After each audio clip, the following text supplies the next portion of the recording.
Um, I see that we have a quorum. I know that Secretary Reeves is running a little bit late. And just to prove that I compensate for sometimes being late, I think we can start being early. So with that, I'd like to ask you to stand and join me. A moment of silence, followed by our pledge of allegiance.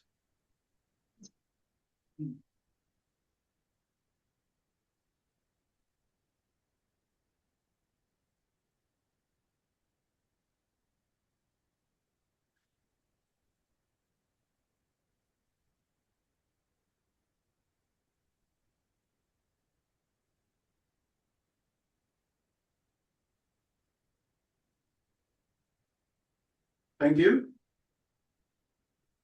I pledge allegiance to the flag of the United States of America and to the republic for which it stands, one nation, under God, indivisible, with liberty and justice for all. Thank you very much.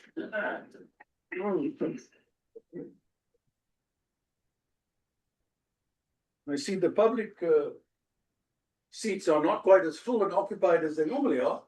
Maybe it's the weather. But welcome to everybody. Are there any comments or questions? Or at this time? One, I want to say how well the express shuttle worked with North Shore Express Shuttle, and the driver seems to be very enthusiastic. Very he's on the orders of Johnny, who used to drive, which those of you who were around used to drive the North Shore Shuttle, and she was a great ambassador for Carter. And the other thing was, whatever happened to the multimodal study that you were real big on when you first came on about 2 years ago? I haven't heard anything more about that. And I was just wondering if anything was being done about that. Or whatever. Thank you. That's a good question. Perhaps I'll make some comments and Charles, I'll ask you to then fill in additional comments. So the multimodal study certainly remains very much part of our long-term strategic plan.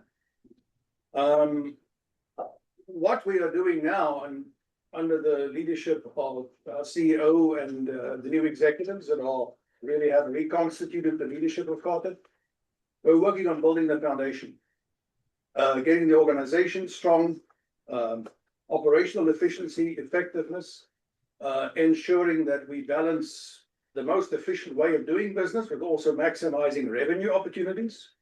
Because in order to give execution to the multimodal plan, take it from being a study to becoming reality, we will need very, very significant enablement through increased financial support from the various stakeholders, be it city, county, federal level, and so on.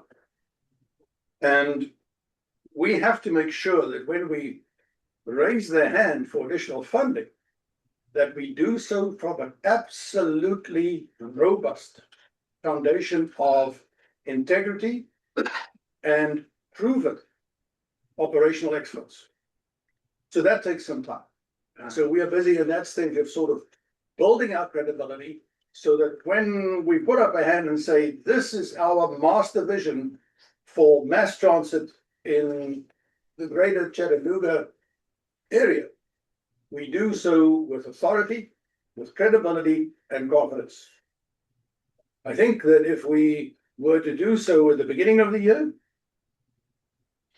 we would probably get the response, very interesting, come and talk to us later.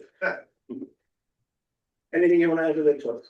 Thank you, Chair Denison, and thank you for the question. I'm gonna yes to everything Chair Denison said, but let me organize it into 4 specific tactics. Number 1, we have already completed the transit layer of the Plan Chattanooga document. And that lays out the 20-year vision for what transit could look like. And that is aligned with the City of Chattanooga's growth strategy. So that plan has already been done. We've presented it here, and we can represent it from time to time to keep it alive in everybody's mind, number 1. Number 2, we've engaged with our consulting team at Kinley Horn, and they are working on our transportation improvement plan. The transportation improvement plan is underway right now. We are reimagining the shuttle network as one component of that. And the team, which is being led by our new director of planning and quality, Doug Carlson, they're going through and doing the analysis of all of the routes based on the policy that this board approved in September, which is our service standards policy and key performance indicators. That's the second piece of this. The third piece of this is our transit-oriented development study. Everyone should be reminded that we were awarded approximately $700,000 grant to study transit-oriented development along our Route 4, which is the Brainerd Corridor. That study will get underway in 2026. That will be under the jurisdiction of Director Carlson and his team. And then the fourth component of this is identifying a location for a primary transfer or mobility hub in downtown. We've already received a $400,000 grant for the preliminary design of that facility. So in my mind, yes to everything Chair Dennison said, but there is some structure around it. But you asking the question maybe reminds me that from a communication standpoint, we could put this on our external website so that people are aware of it and it's kind of readily available. Thank you for asking the question. Any other comments from the public attendees or questions? If not, then we'll move on to our next agenda point. A little bit unusual. Following our normal process, I have to work now. But it's a very pleasant task. I would formally want to welcome our new Chief Financial Officer, Melanie Jones.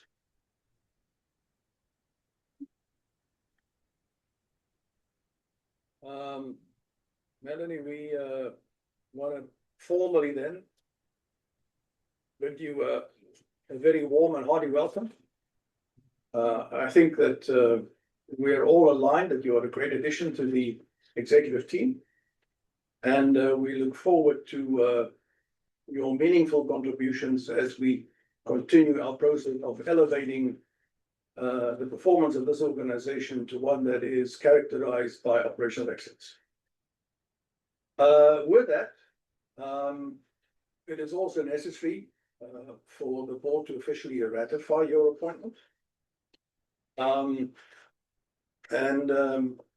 Also it is necessary for me to formally at least to read into the records, as is our custom and practice with all executive appointments, report that such formal ratification is also subject to a probationary period of 6 months, but I am confident that is merely a formality.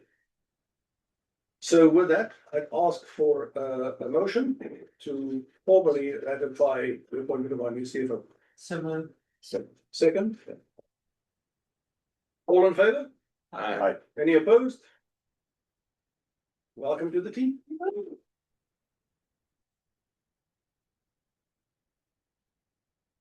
The second topic that I want to cover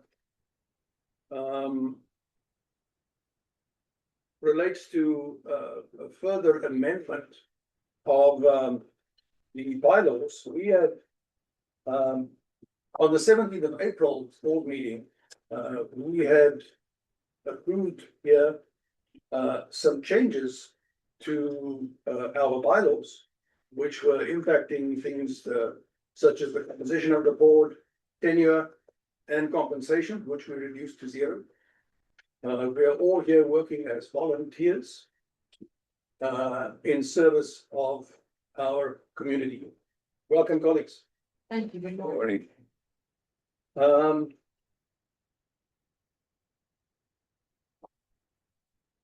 It is, however, for all of us an honor and a privilege on the one hand to be able to serve on this board and contribute the benefit of our expertise, experience, and insights to the betterment of Carter, so that our transit authority becomes ever increasingly effective at meeting the transit needs of our community. So that is our task. On the other hand, as I said, we are all here on a voluntary basis. We all have full-time jobs, some more full-time than others, but we all have the complexities of life. And it therefore stands to reason that it is not possible for every board member to attend every executive committee meeting and every board meeting 100% of the time. That is why we have a composition of a board that has diverse backgrounds and diverse experiences and knowledge and insights that we can pool collectively to the betterment of the organization. But it is also why we have a quorum requirement that is less than 100% attendance. Now, in my background, in the automotive business and living in the engineering world, my brain is trained. In the engineering world, you always prepare and test your products under the most extreme use case. For example, when engineers develop a new aircraft, they test the forces on the wings, the forces on the fuselage, to meet or exceed 10 times the operating conditions that would normally be experienced. They test the plane to destruction.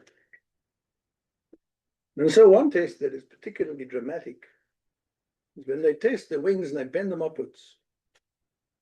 And at the same time, they bend them upwards to 10 times the forces they would normally encounter. At the same time, they twist the fuselage this way and twist it to 10 times of what it would normally encounter.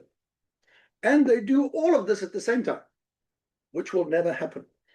And if it passes that test, an engineer considers it to be worthy of the task for which it's designed. Why am I telling you this? Because it's a good way to illustrate.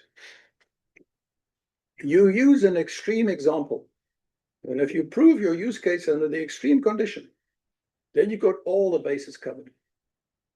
And so one of the amendments that I would like to see regarding governance of our board, we all have a duty to be here. We have a duty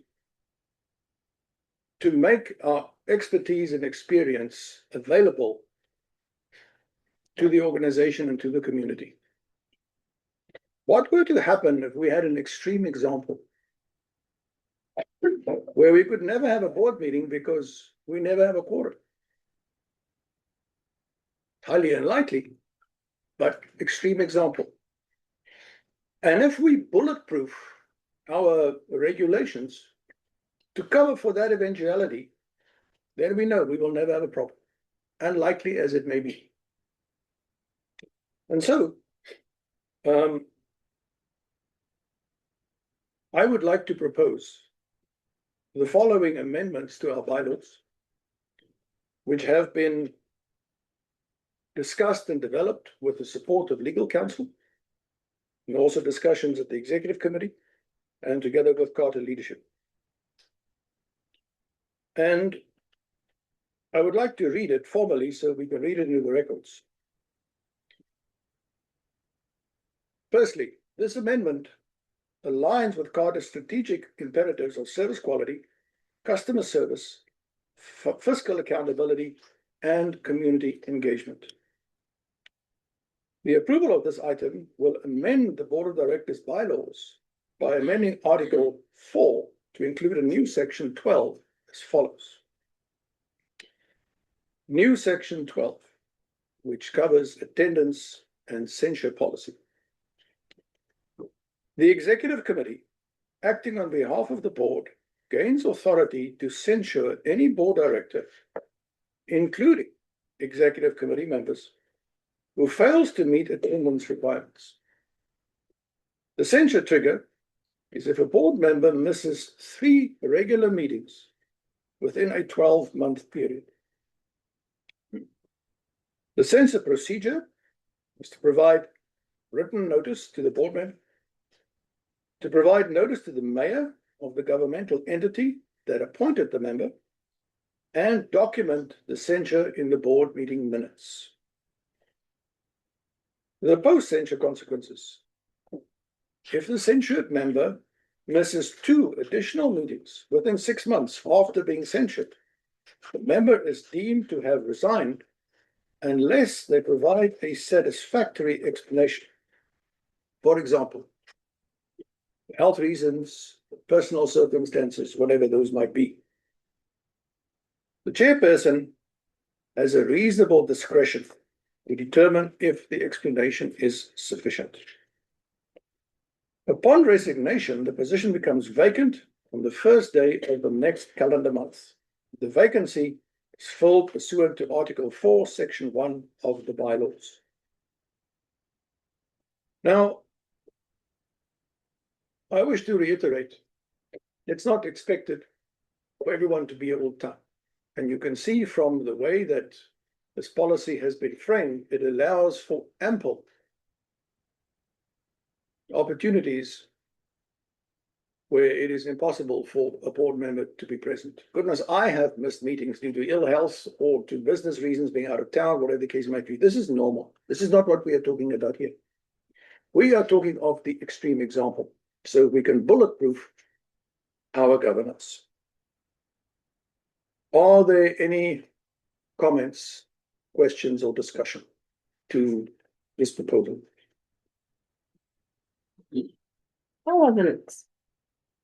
Well, first of all, good morning. Morning. Don't let my tardiness this morning be a reflection of. You gave us a heads up, so that's fine. I was not aware of this and wasn't expecting this, but I would say 2 things. Everyone here is on a volunteer basis. And so just the time and attention that it takes to do this work, I know that it's a heavy lift. I'm supportive, even though I'm just now seeing it, but I just want to make sure that we're all giving each other grace as well and making sure, if we do have issues that we notify you and Carter leadership as soon as possible, just because we have so much that's going on here at the company and we want to make sure that we're present. Just one question, can you clarify what's deemed the executive committee? Is that just chair, vice chair? Is that? Actually, the entire board is invited to join the executive committee meetings. The core membership of the executive committee will be the chair, the vice chair, the treasurer, and the secretary.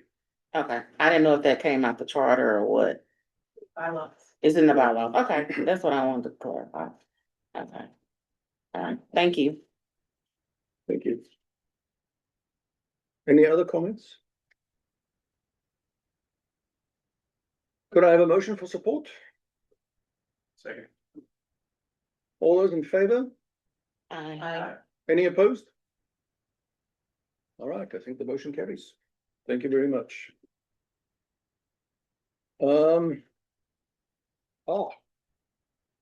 Recognitions. Jimmy? Good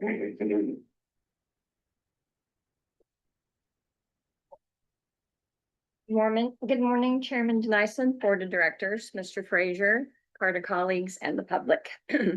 Recently, our CEO, Mr. Frazier, received an email from the sister of a Caravan customer regarding the interaction she had had with our eligibility coordinator / travel trainer, Charles Thomason. The customer's sister wanted to personally express her gratitude for all the help she received from Charles. She stated he went above and beyond to help her sister gain access to the caravan services. After driving in from Alabama to assist her sister in the meeting with Charles, Charles greeted them himself at the front door, made them feel very welcome, and the full process was seamless.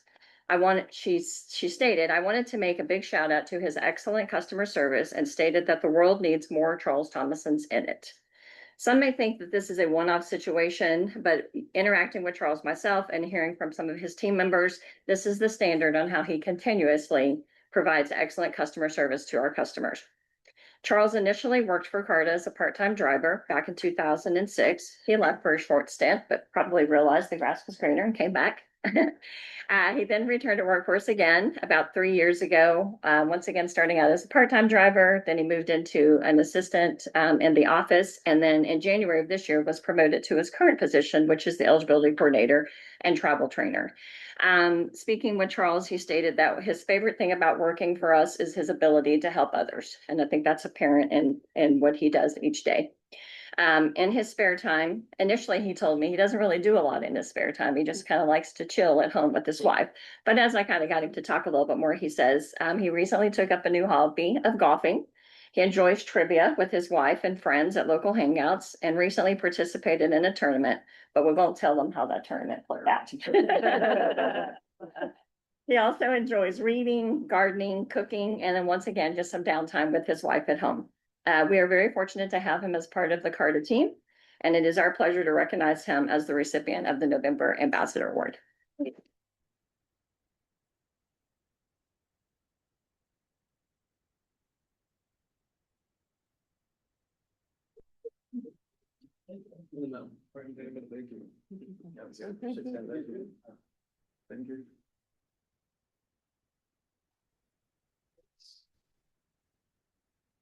Thank you. Thank you. Thank you.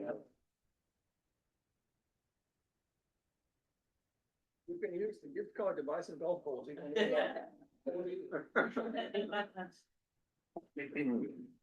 All right, thank you very much. Staff reports, please.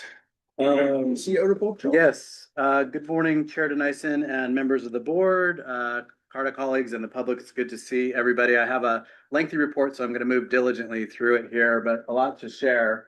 So I want to start with outreach. So our outreach team has been very busy this month with more than a dozen engagements since we all last met, and I wanted to share a couple of these with you. First, pictures on the screen here, Too Cute to Spook. So CARTA participated in the Too Cute to Spook event at Enterprise South Nature Park on October 11th and 12th.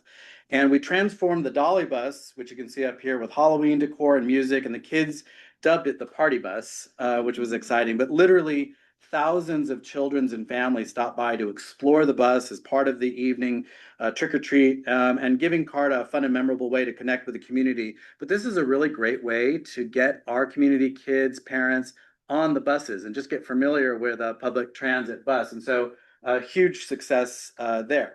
Next, I want to highlight a travel training engagement that Savannah Ward over here, our outreach, facilitated with several Chat State students on Route 28. And so you can see here where she took all of the students out on the route. And what she's doing when we're on the route, we're showing people how to do trip planning with the city mapper, showing them the bus tracker, showing them how to read the schedules, showing them where the stops are, and just providing familiarity so that they can be our mouthpieces with their peers about riding the bus. And, you know, I want to be clear, board members, CARTA has simply not done this type of engagement historically. And I want to thank you for adding this particular outreach position in 2024.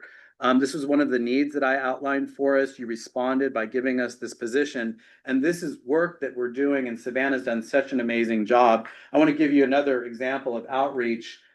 This is Leadership Chattanooga. And so for those of you that don't know, this is the premier leadership development and civic engagement program. This is established by the Chattanooga Chamber of Commerce in 1984. The program itself aims to prepare existing and emerging leaders for public decision-making. And this year's class has chosen an assignment, which is CARTA. It's really exciting. So a couple things here. Number one, Savannah, took the class members again on a travel training engagement on Route 24. That's getting out, looking at the bus stops, using City Mapper, the planning tools, looking at the bus tracker and showing people how to use it. And then on their own, the class has been writing the system and documenting what's working and what needs improvement. And so then I want you to know, over here on the right, we've got a fan base, and so they have taken it upon themselves, the class, and they have written a letter of support that they are preparing to send to elected officials, federal officials, state officials to further fund CARTA in the future, and they're explaining why. The need for increased frequency, the need for bus stop infrastructure, the need for replacement of vehicles. And so I just want to really say thank you very much, Savannah. You've done such a great job on the outreach. We're really thankful. And so that's the first part of my report. Any questions on engagement? Okay. You should teach, by the way, some of the more left behind board members on. She will, and she does. Next up, I want to share a near and midterm planning exercise that you should be aware of. Working with two partners who want public transit in their communities. They want public transit here. So the first one is the One West Side project, and I'm going to orient you here. But just real quickly, you should be aware that the city of Chattanooga received a $50 million HUD award. And this is through the efforts of Betsy McCright at the Chattanooga Housing Authority.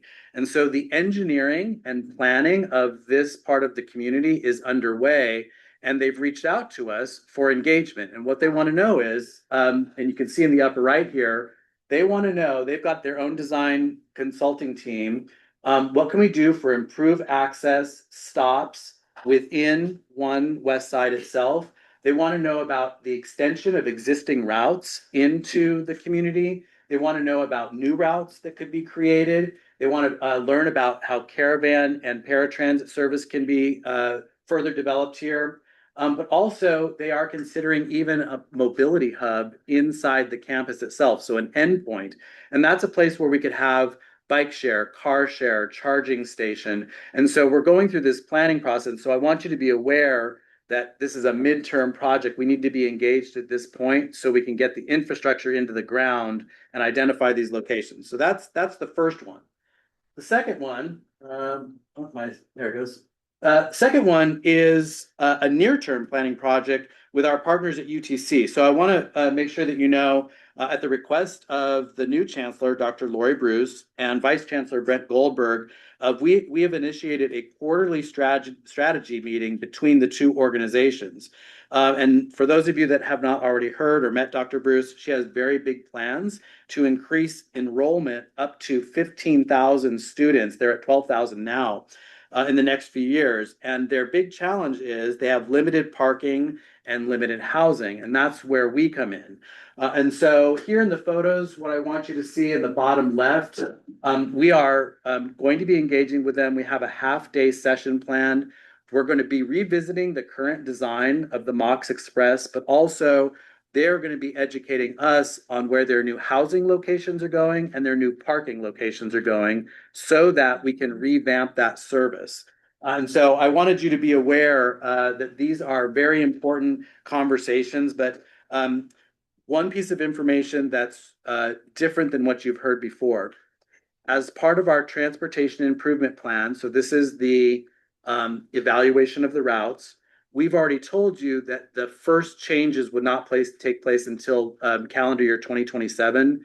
The one exception is likely to be UTC. They have requested that we expedite our proposed changes for next fall, which is 2026 at the beginning of their semester. So we are going to endeavor to do so. So we're expediting this particular part of the transportation improvement program with that in mind. And so let me pause here for the two planning efforts to field any questions that anybody might have. That expediting potentially involve changing the 4 a little bit since it overlaps, or are we specifically focused on the 14? Like, It's all part of the same ecosystem, and so it could. I think I want to make sure that you know that that four is such a valuable resource for the students because it's their direct transit line downtown. So what we're going to look to do is eliminate any duplication of service for that. Okay, moving on. Please, my clicker doesn't working. Okay. Moving on, I'm happy to let you know that as part of our overall transportation improvement plan, we had a successful week of stakeholder engagement for the reimagining of the downtown shuttle. So this first round of engagement focused on getting participation from the city of Chattanooga, the county, elected officials, downtown businesses and attractions, our shuttle operators, and representatives from all of our partners, including but not limited to Chamber of Commerce, River City, Chattanooga Design Studio, Chattanooga Tourism, UTC, and the list goes on. And so let me just kind of just orient you to what we did. We held the stakeholder engagement meetings at Shuttle Park South. And you can see upper left there, that's Council Member Jeff Davis. There, we're doing some planning exercises. We've got our shuttle operators there, and we're marking locations on the map about where people want to get once they're downtown. Similarly, on the right-hand side, you can see me with Council Member Dennis Clark and Mayor's Chief of Staff, Kevin Roig, and we're talking about the new shuttle that we have and the different form factors for those. And then in the bottom left, you can see we've got our shuttle operators in there and working with the hotel owners and operators. So what I want you to know is that this is the first round of engagement. The next piece that's coming out is going to be an interactive map that is distributed to the entire community. So all of us will get it. All of our partners will get it. And it's, again, to identify places that you want to get to once you're in the downtown core, whether you're parking or not, and then a little survey about the existing routes themselves. So any questions on this particular initiative? Okay. Moving on to the incline. Okay, so this is an exciting weekend that we've had here. There's two items. First, the 130th anniversary of the Amazing Incline. You can see it was a beautiful day. We've got the kids out there with the bounce house. We had the food trucks, and we had several speakers. So we had the chair of the Chattanooga City Council, Jenny Hill from District 2, spoke. Councilwoman Jenny Burrs of District 6 spoke. Mike Ruffner from Little Coyote spoke.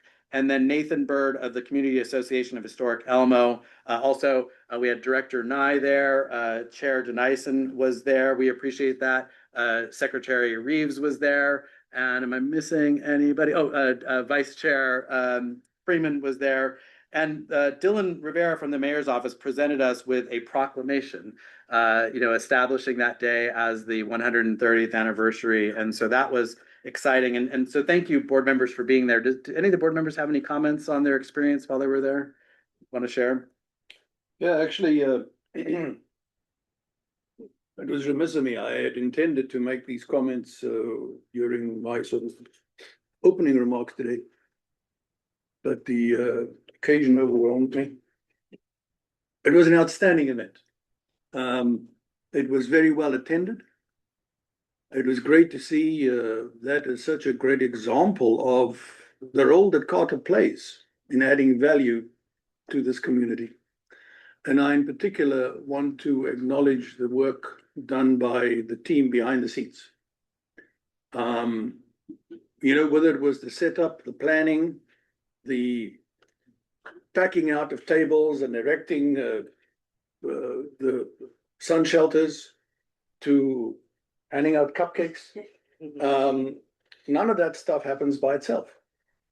And it was all done on personal time.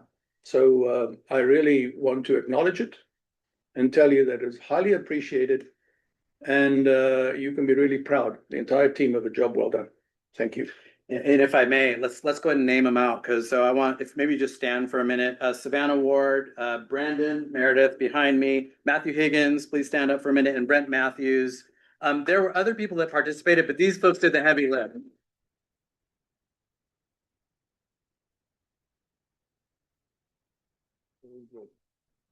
All right, moving on. Got a little bit more in my report, sir. The weather though, that's another. What's that? What's that? I said controlling the weather to make it beautiful. We want to do that every year. I hope we continue. Moving on, I want to share another piece of information about the incline, and that is our annual safety training exercise. So board members, you will recall that last year we introduced the first ever collaboration with the Chattanooga Fire Department, which is a safety training exercise.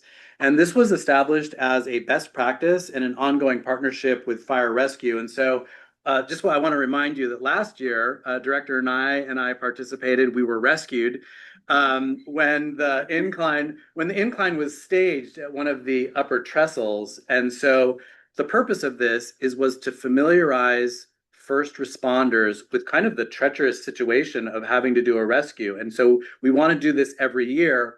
This year, the focus was appropriately preparing for a fire. And so what you'll see here and what the team did, they were taking time. It was just this last Monday. Number one, learning how to create a fire break or a fire line to protect the tracks themselves. But then also, really importantly, running fire hoses from various sections of the track where you can access it to just make sure, see how much hose we actually had and determine where they could get to. So this is like planning for situations. But here you can see the photos, and Director Nye, you were there the whole day. You want to share any of your experience? It was educational. They went up to the halfway point, which is, that's half a mile from either end of our stations. And they were able to reach it from the gift shop where the bridge runs over where the highway is. But they, climbed the embankments, went up, into the woods, cut the fire break, and all in order to protect our, our track. And my hat's off to them. And, this was just one instance where, we had outsiders coming in, but, our crew that works up there on incline, this is the terrain they deal with every day that they're up there. So they know the hazards and they, they do a great job. I just want to commend the incline crew as well. Yeah, they're excellent. So thank you for that comment. Any questions on the incline, folks? Okay. Next up, the ambassador graduation. So we had such an exciting graduation ceremony where we celebrated new bus operators, caravan operators, shuttle operators, a new maintenance employee, and a new incline team member.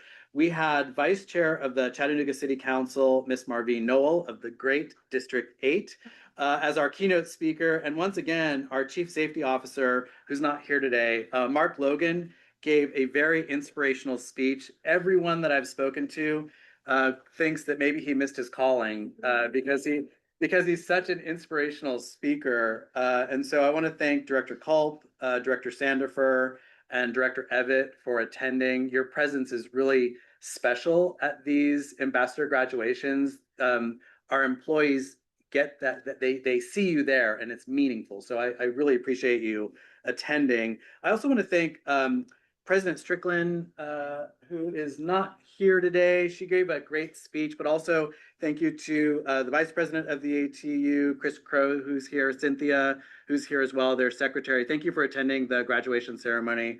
And so really good day. Any questions on the ceremony from anybody?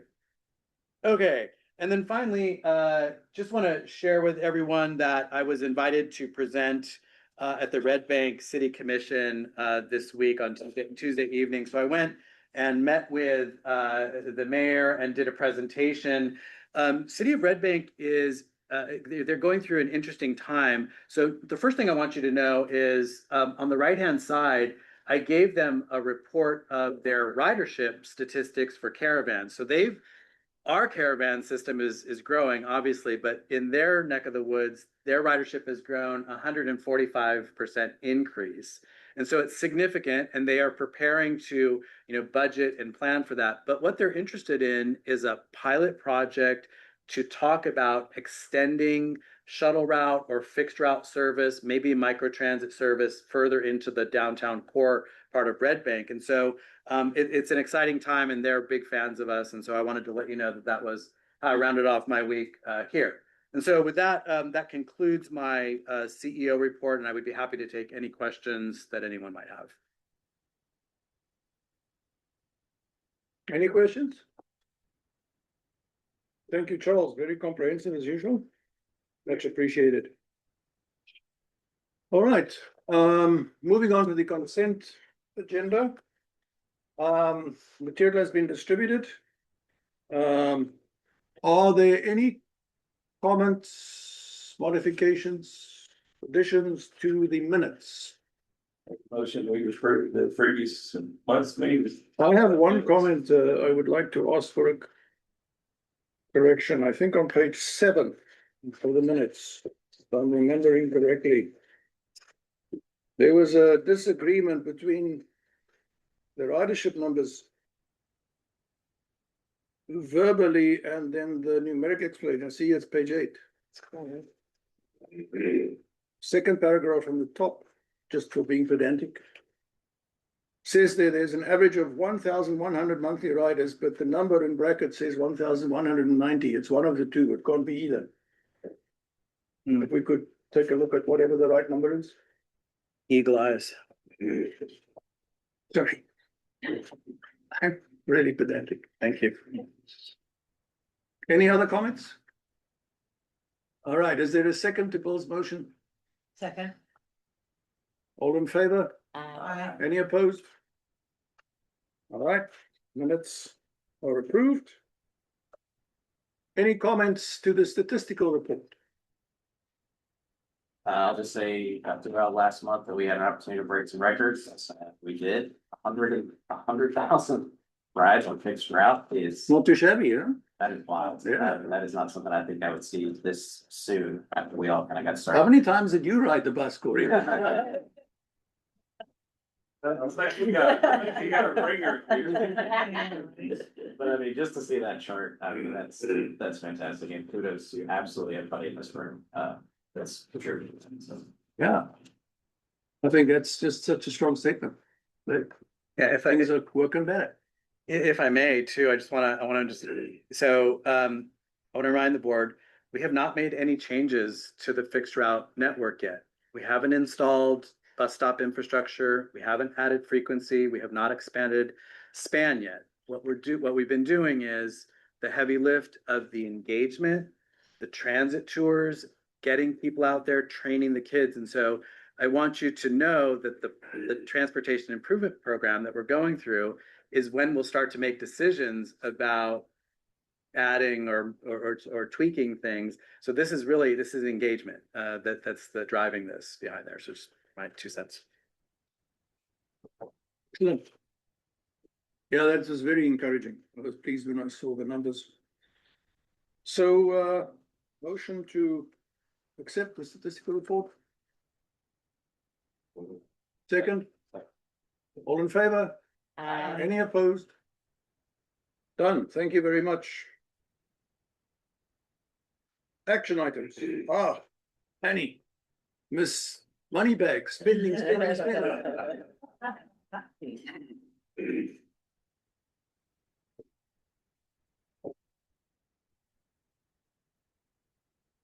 Okay.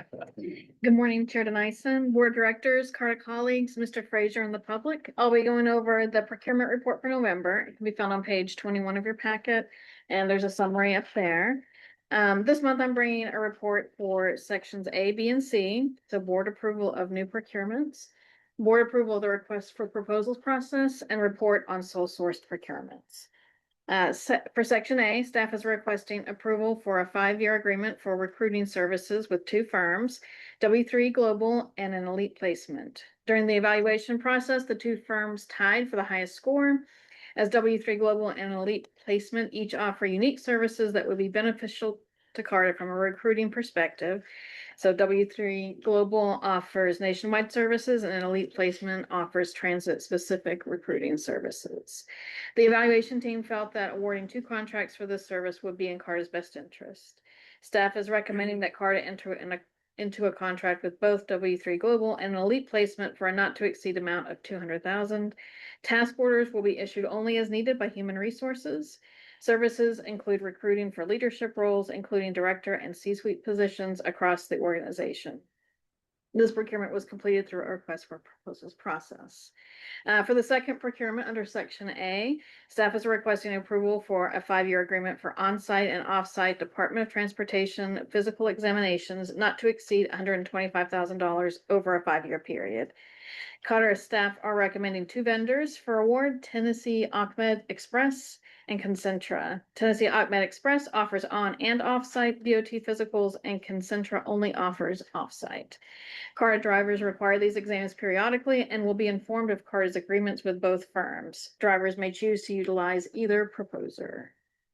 For section B, Could you pause there? yes, if I you don't mind? sure can, I yeah. have a very short attention span. And if I don't pounce on things immediately, I'll forget. Are there any questions to these first 2 topics? I have a question. The recruitment services on the amount not to exceed 200,000. Of course, it's impossible to predict how much recruitment we'll need. Depends on employment turnover, right? On the other hand, are these firms going to be on a retainer, or are they compensated case by case? They're compensated case by case. So I think each one has a percentage. So if we engaged with them, then they would have they would have a percentage basis based on the position that they're recruiting and us receiving that candidate. And what were the main positive criteria distinguishing these 2 firms versus the other companies that put in bids? I may have to defer to Janine. She and William evaluated them. Again, I think an elite placement offers transit specific. They've done work for us before, so that was a positive, and we're positive that was a positive thing. And other than W3 Global offering nationwide services, was there anything else that's I working? think the big piece for us was agencies that had like that global, to be able to fill certain positions. Obviously, our goal is never to have to reach out to a staffing recruitment, agency. Because we're doing it in-house in order to save money. But having them on board going through the RFP process, so their longevity in service, some of the statements that we received from some of their other clients and those types of things were some of the criteria that went into it. Of course, we never consider cost. That's kind of Annie's part on it. And so that's really kind of the criteria of like, are they going to be able to, provide good valid candidates to us in the situation that we might need to recruit outside of our normal recruitment within HR for leadership positions. And final question from my side, again, expecting the best, but planning for the worst. Are these firms going to be appointed for a 5-year term, regardless of how they perform, or is there flexibility if they don't deliver as expected?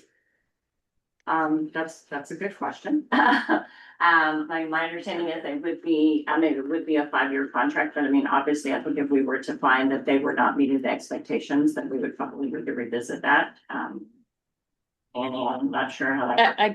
I can answer that more too. So in almost all of our contracts, we have a clause that says if we wanted to terminate for cause or even for our own convenience. I think that's always in our contract.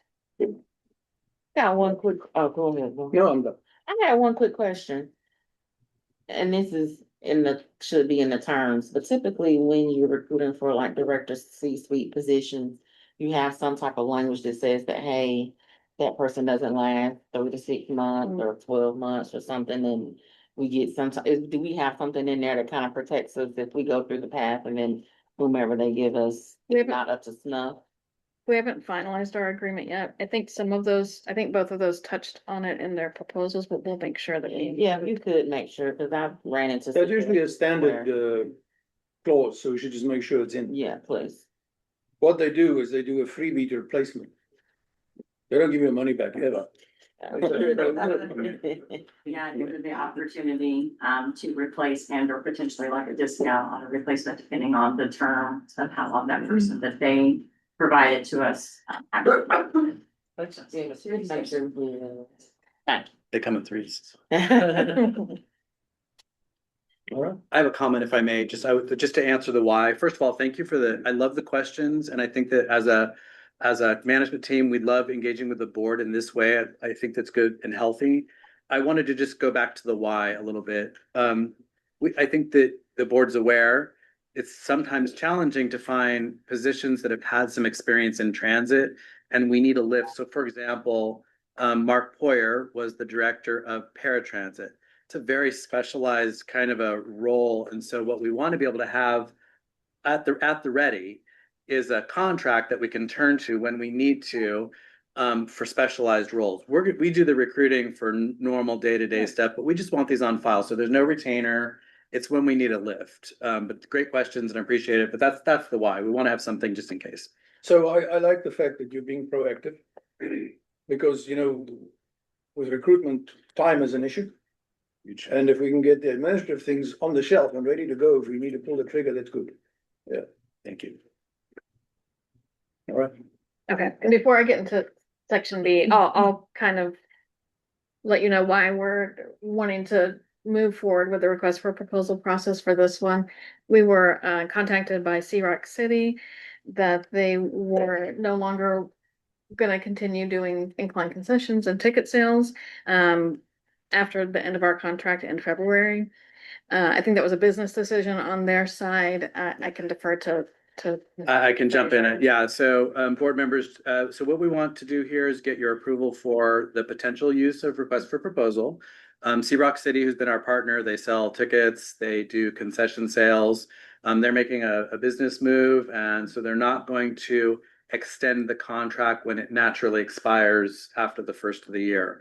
The team is now going through the process of figuring out what's the best option for us. We're looking at everything. So I'm super thankful for our new CFO, who's got a lot of experience in airlines, airports, transit. And so what we're going to do is we're doing a cost benefit analysis, looking to see if we want to bring some of these services in-house.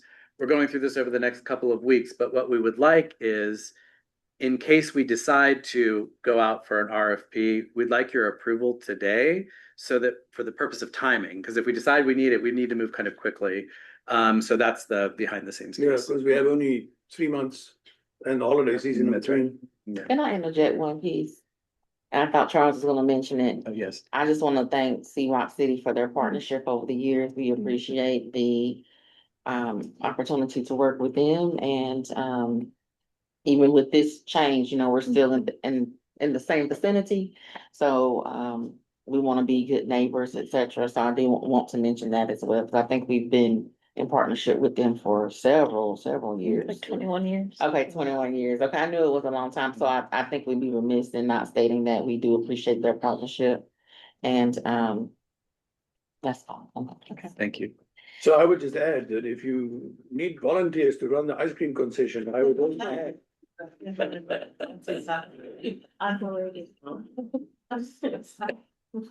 You gotta sell this. That would be the problem.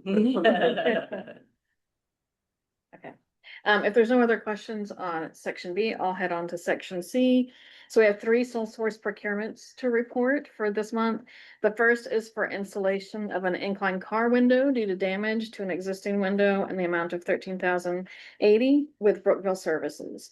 Brookville is the original manufacturer of the cars, which are a unique asset. They're singularly experienced in the installation of the windows, since the incline cars are a one-of-a-kind vehicle. Brookville has provided breakout of their expenses. Car staff have reviewed these and have determined the cost to be fair and reasonable for this work. One window. That's right. It's the curved window at the top. It's a very, it's a very particular piece of infrastructure. How? It's broken? Yeah, something fell on it. Yeah. So, you know, it's Matthew, how long is that? It's a one piece of glass. One piece of glass, it's 6 foot long. 6 foot long Actually, 9 foot. and curved. Of course, that would be the window that could then. They're gonna pick one to break. That's the worst.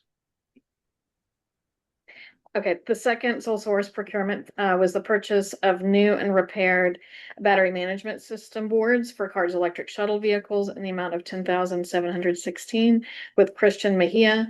Carr is currently operating electric shuttle vehicles manufactured by eBus. eBus ceased manufacturing in support of Carr's vehicles when they closed operations. Carr has maintained contact with Christian Mejia, a former employee of eBus, who has been able to assist in supporting these vehicles. Repairing existing components allows Carr to continue operating them until funds are available for the replacement of the current electric shuttle fleet. And then the third sole source procurement is for network engineering, server management, and cybersecurity services. On August 21st, at the August board meeting, the board received a report about an emergency procurement for these services for a 3-month period due to the departure of the Director of Innovation and Technology.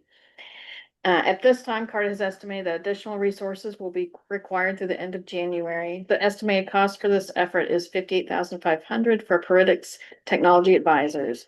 Carter requires a sole source as it will be cost prohibitive to change the firm providing these services for the short term as they have institutional and project knowledge.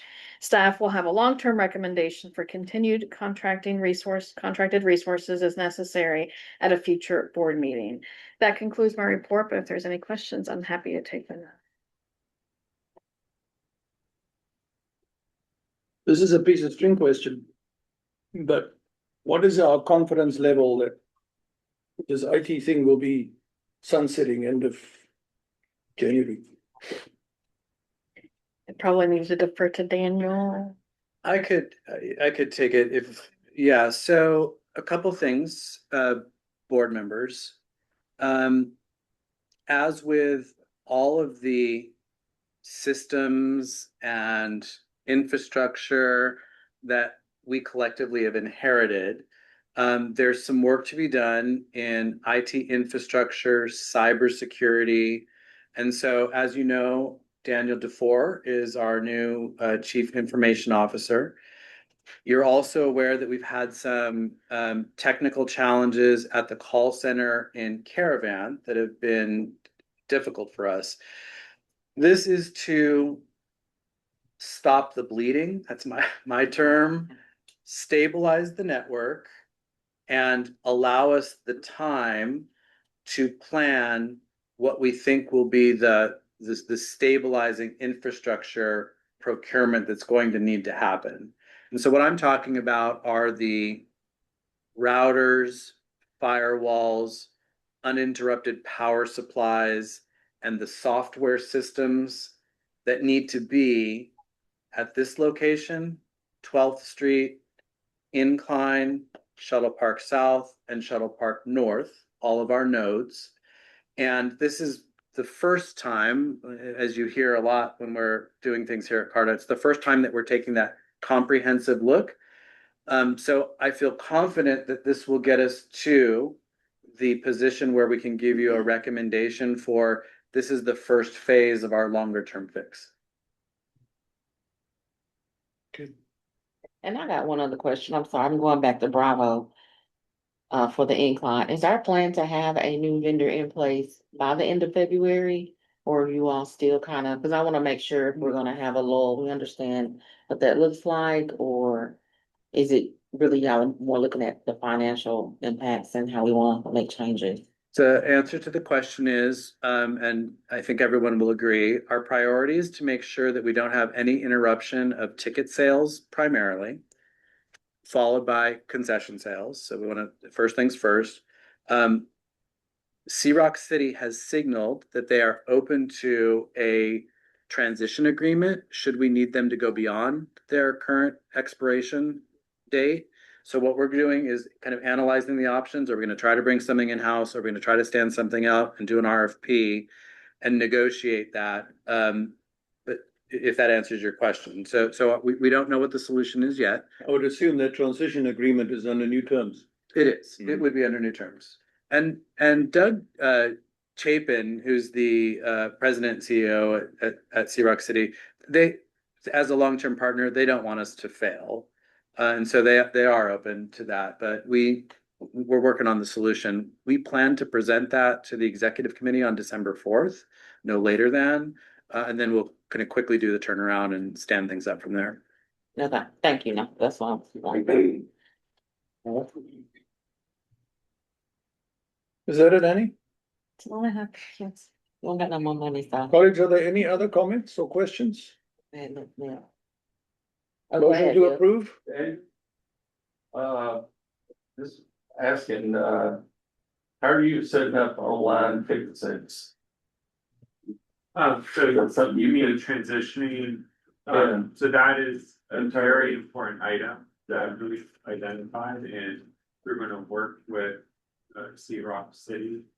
And make sure there's a graceful transition there. would we like to clone their process? Yeah, so they use another party for the ticket sales, and so. We are looking into it, that's at the top of the list there, and I don't know if you guys wanted to add any more, but that's a great question. Okay. Thank you. Yeah, I got the most utmost confidence in, I know you do it. yeah, well, together as a team, I don't know if you wanted to add any more. Is, I mean, realistically, depending upon, understanding that they've got a ticketing system that actually works and seems pretty useful and functional. One of the things that I'd be interested in is making sure that if there is some continuity, so if we did select a vendor to take over that we could transition some of our talented team members that are already working there and very familiar with it, that you could do that transition much more readily. But we want to explore all of the possibilities, both in the concession space and in the ticketing space, just to ensure that we have the best possible options as quickly as possible. So it will definitely be all hands on deck if we're working through this, but it's something that we're interested in continuing to maintain, especially on the heels of such a wonderful event at Incline. And I also wanted to add, sure you have any, comments now or later about the process, you're always open to that conversation, and now would be a good time or, in this transition period to share that. We'll have to get together then. Okay. Cool. Thank you, Bill. Thank you. Any motion to approve the procurement report? Motion to approve. Second, Second. all in favor? Alright. Any opposed? Procurement report is approved. Thank you very much. Master plan, Doug. Good morning. Morning. Mayor Nyson, board members, Carter colleagues, and members of the public. Pretty good timing for this particular action item. We've been talking about the Incline all morning, it seems like. It was a wonderful event on Sunday. The other thing is, if you haven't seen it, the new wrap on one of our buses. That would be great. How about that? Yeah. It looks just like an Incline. Are we gonna have one or two? I don't know. One for now. One for now. For now is the answer. We gotta have, yeah. That's right. They have to be on the same route, I guess. Melanie, are you gonna have them increase the fares for those rat buses? That's funny, that's actually really interesting. Put your privilege to ride. All right, so we're talking about Incline Master Plan Phase 1. Couple of bullet points. Of course, we know the historic value and the engineering marvel that the Incline is. It sits on 2 pieces of property, 3 acres at the bottom and a wonderful spot at the top that is just underutilized, and there's potential there that just we're not realizing. And so PARTA would like to move toward transforming that into a world-class regional destination. And we're talking about a 2-phase approach. Phase 1 is what we're really focused on today, which is a feasibility study and comparative analysis. Depending on the outcome of that phase 1, we would move hopefully into a phase 2, which would be a master plan exercise. We're recommending approval of phase 1 at $195,500, which was approved as part of the fiscal year 2026 capital budget. And the plan duration would be 8 months. Do we have time for the presentation? I think we do. Okay, good. We have, before we get to asking for a decision, we have some folks on the line.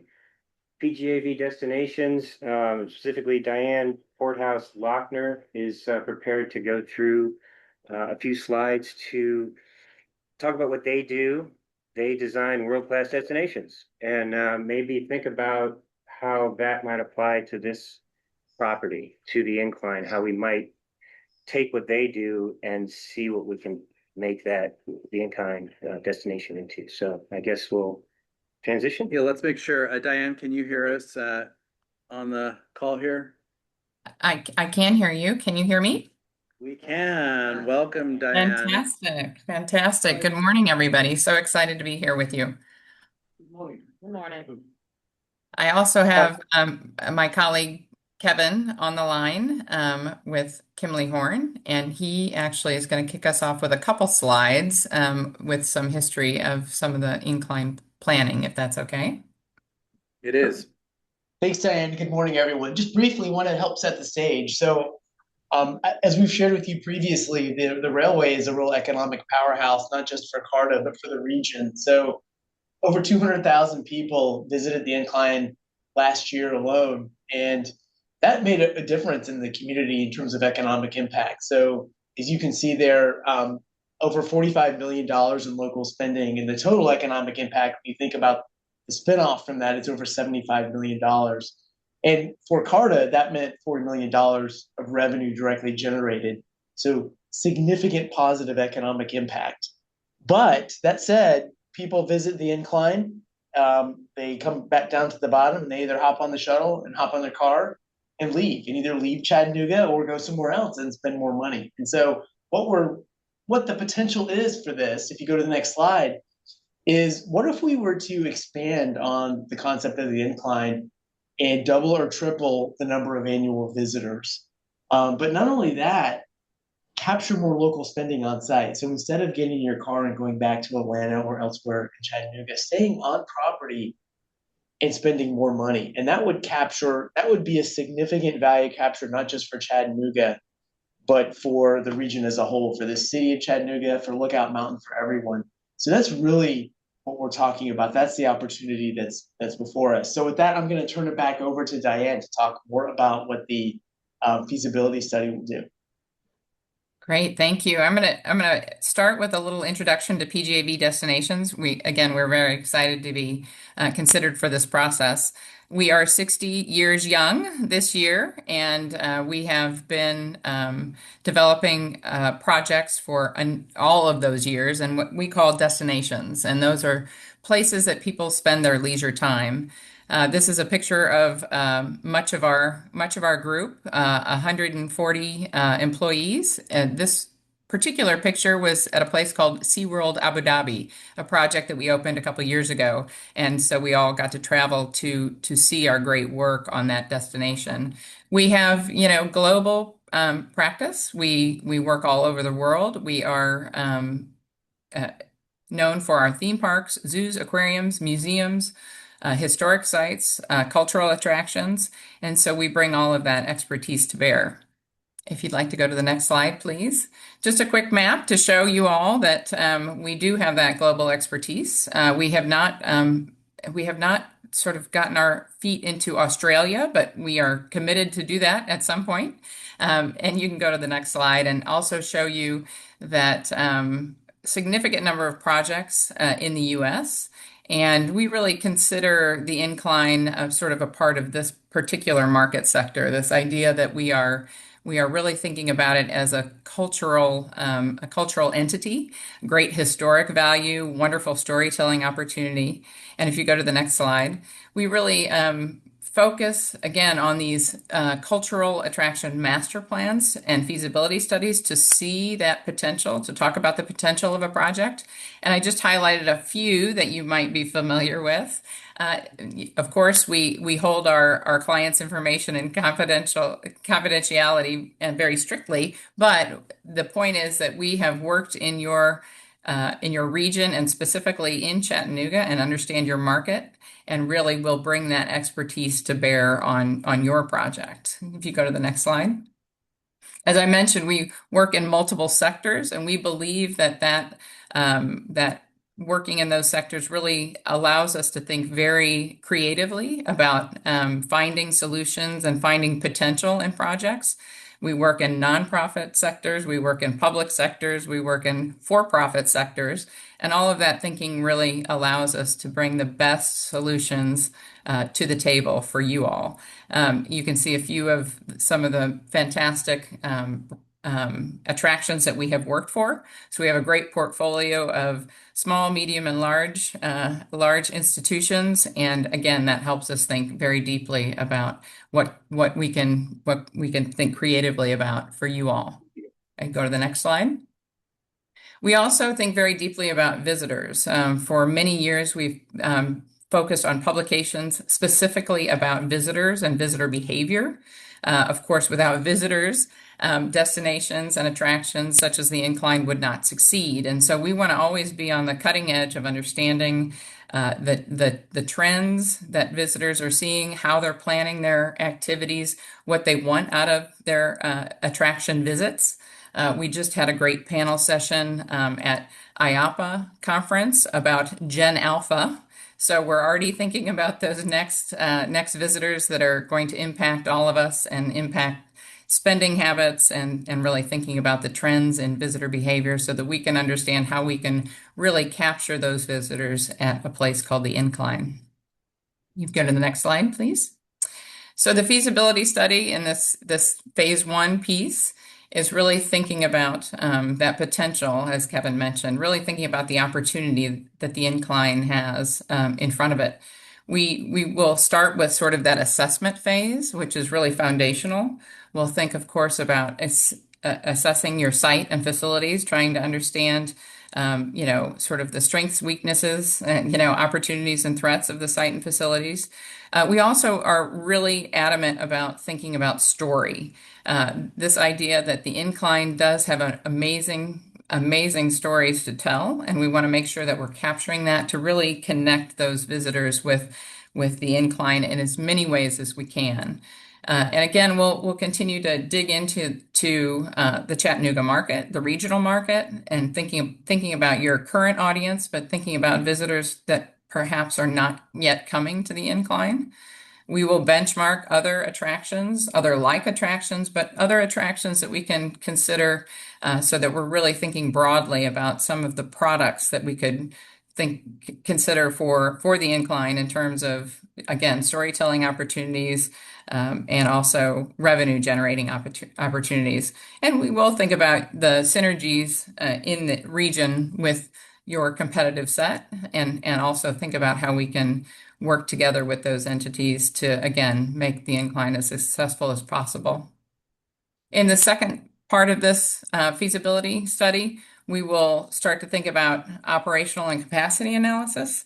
How can we think about really creating efficiencies in how we're moving visitors, up through the Incline, but also through the lower and upper stations and what those things can provide us for opportunity.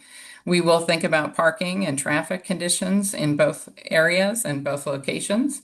And we will continue to engage with key stakeholders and work with CARTA to identify those stakeholders and bring them along in part of this planning process. Coming out of that, we really want to create a list of strategies that can help us move forward, again, to identify the potential opportunities available for the Incline.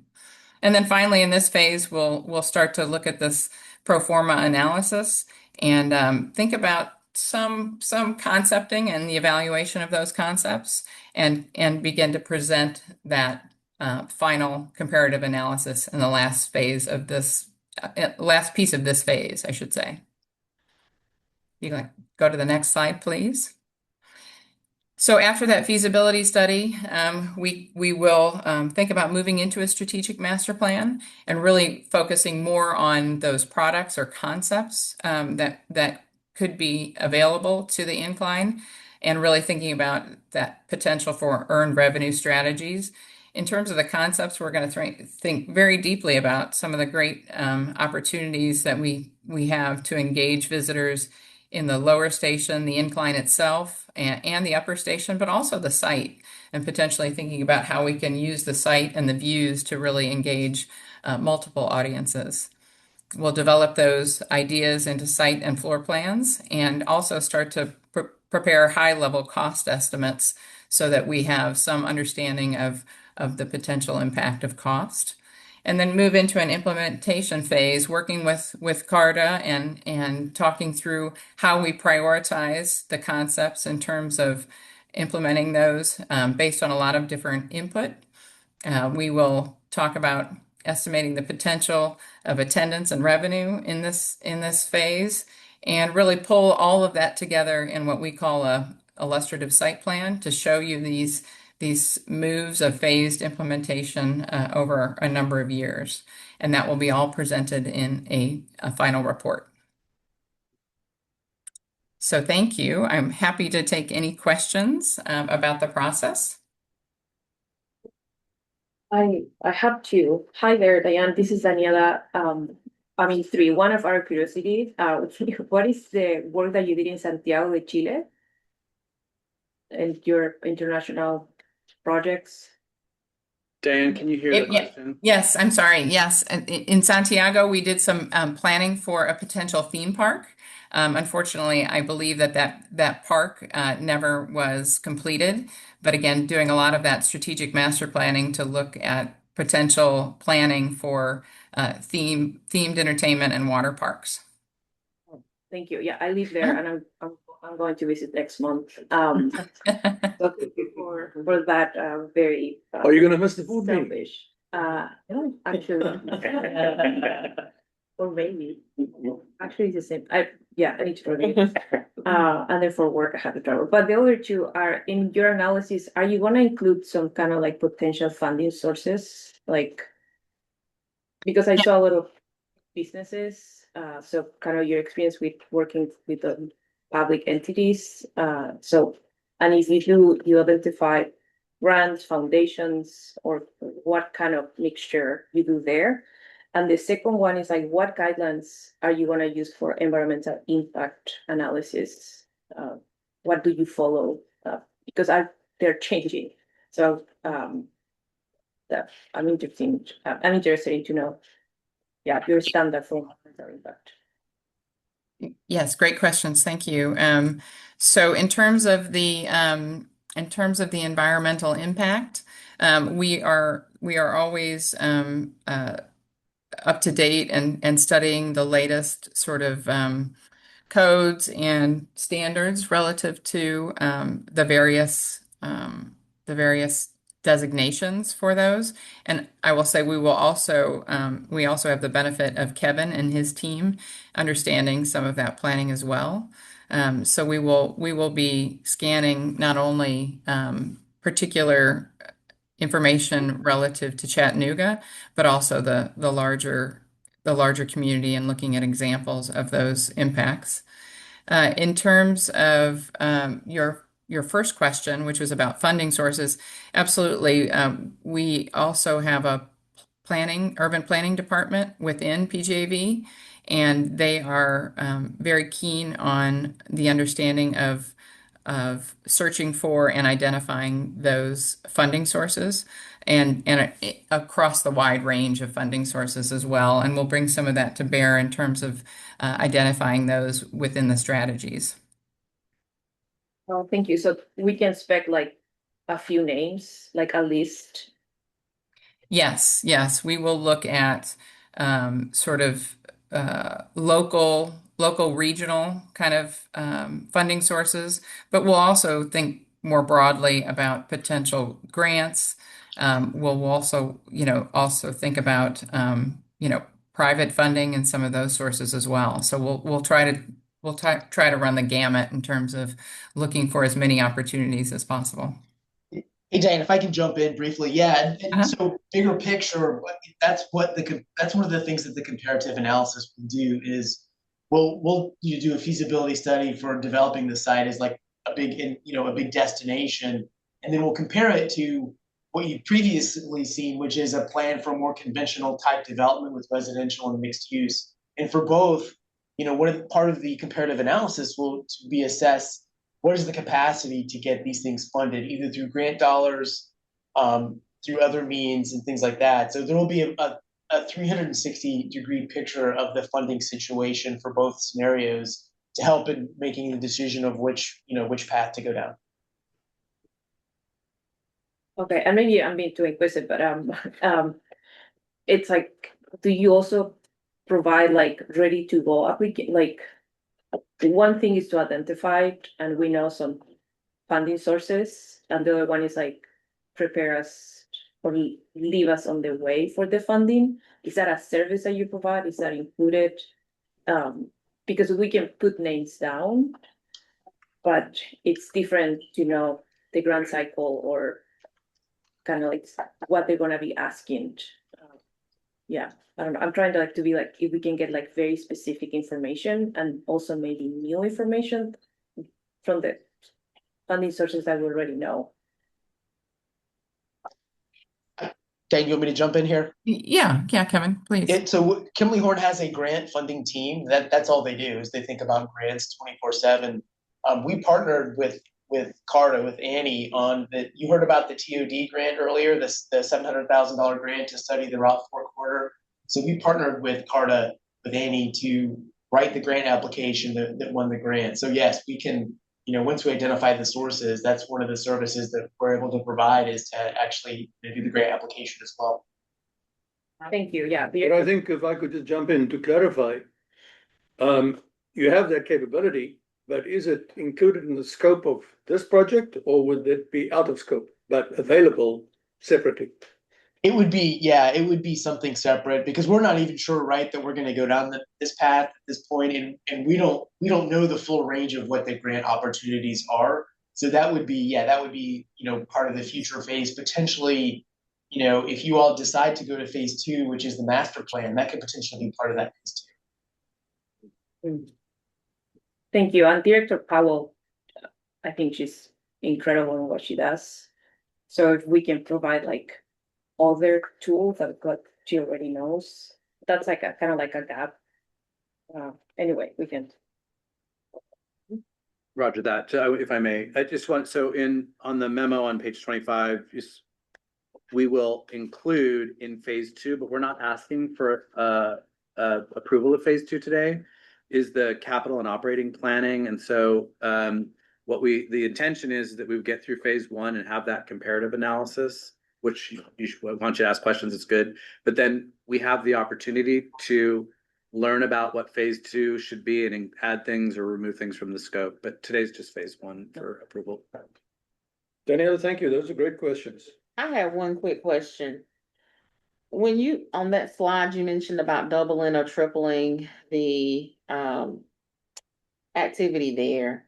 At what point will we engage residents at the top and the bottom of that area? I just want to make sure that whatever we come up with, that we bring the community along. I don't want us to run into an expansion and then we have like a not in my backyard type pushback from the community, and just want to kind of anticipate that with change, people want to kind of understand upfront and be a part of it. And it may not be in phase, I don't know what phase it's in, but I just want to make sure that that component is something that you all will consider. Could I comment to that, Charles, and you can jump in and correct what I'm saying? Exactly. I think that's an absolutely crucial question that you ask. And we need to be very pragmatic in realizing that whatever we do, whether we have the most incredible and exciting and well-developed proposal or no idea at all, when you engage stakeholders and members of the public, you will get pushback, because not everybody agrees on everything. And certainly I would anticipate also wild enthusiastic support and equally enthusiastic opposition from folks at the top of the mountain and the bottom of the mountain. And my thought process is that let's develop a concept so that we can table it and discuss and get input, as opposed to just saying, we think we need to do more with the incline. What do you think about that idea? Mm-hmm. You know, that's a bit vague. Mm-hmm. But key stakeholders will not only be the residents on top of the mountain and the bottom of the mountain and all the businesses and the city councils and everybody else. We must anticipate a journey where we get input, where the original concept is modified to take into that input into account. You mentioned the environmental impact. These are all necessary things. I mean, environmental impact. Hopefully we don't make discoveries that make us shut down the incline because we want to protect some sort of rare butterfly species.